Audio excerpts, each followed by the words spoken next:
Why do you think dating has become so casual in this way? Um, I think there are a lot of reasons for that. I think, people are, there's this oh, man. Yeah, how much time do we have?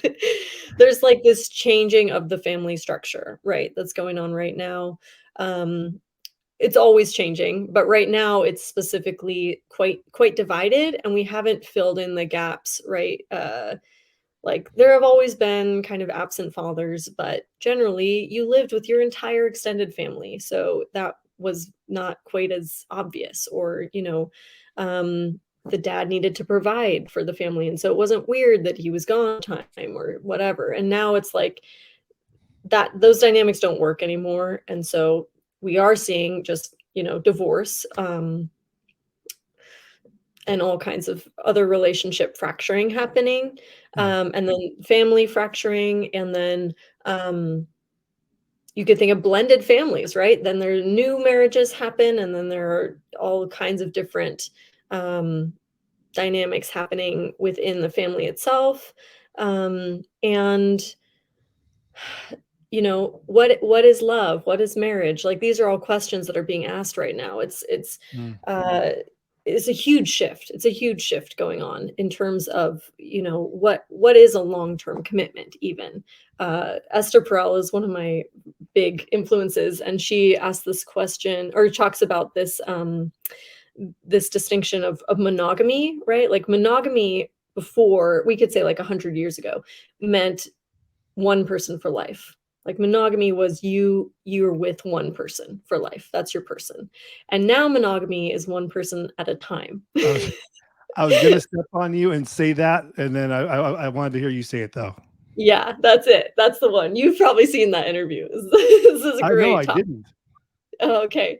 Um, I can recommend any of her work. It's really interesting. What was But that? I recommend any of Esther Perel's work. She's very Esther Pearls? interesting. Esther Perel. It's Perel. She's Belgian. But I'll and look it she up. her work is in English though. So, Yeah. but it's very interesting stuff. Relationships in the 21st century is kind of her expertise. She's a researcher.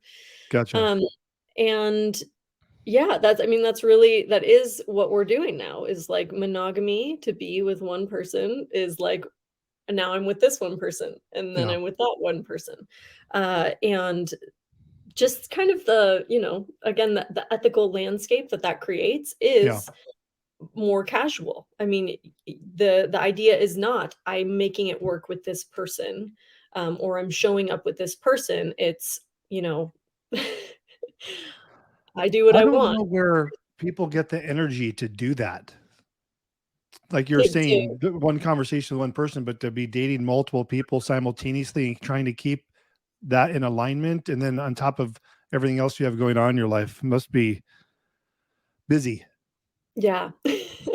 Um, so my approach, I enjoyed dating multiple people at a time for at least a month or 2 at the beginning, like, when I would first get on the apps.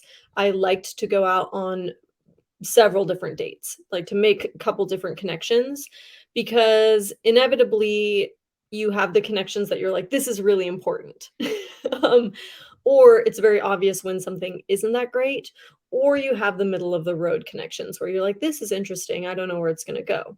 And, uh, it kinda helps keep you honest, because something that can happen is you can get really attached to it working out with one person, and it doesn't. Um, because the other person's also an equal in the relationship, and Mm, so, yeah. if they don't want exactly what you want, then, you know, that's a sign that it's not right for you, and it's hard to accept that sometimes if you put all your eggs in one basket and you really believe that this is the one for you. So for me, it was helpful to at least, casually date for a while, and then when it was time to take it to the next level, that's when I made decisions like, "Okay, now we're, you know, not talking to anyone else, not pursuing anything Yeah. else, not on the apps So anymore."